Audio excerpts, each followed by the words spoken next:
Allah subhanahu va taolo aytibdiki, bir toifa insonlar keladi oxir zamonda.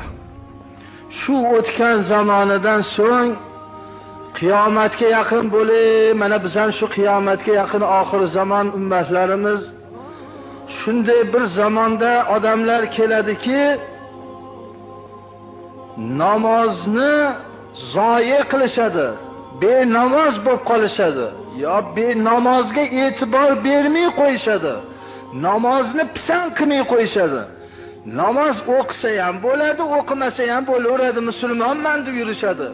Namozga o'ta ketgan beparvo bo'lishib, vattaba'u shahavat, buzuq ishlarga, fahish ishlarga, katta gunoh ishlarga berilib ketishadi.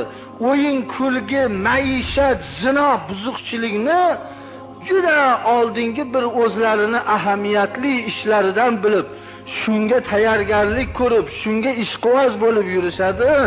Ammo Alloh taoloning buyurgan farz namozini beparvo bo'lishadi.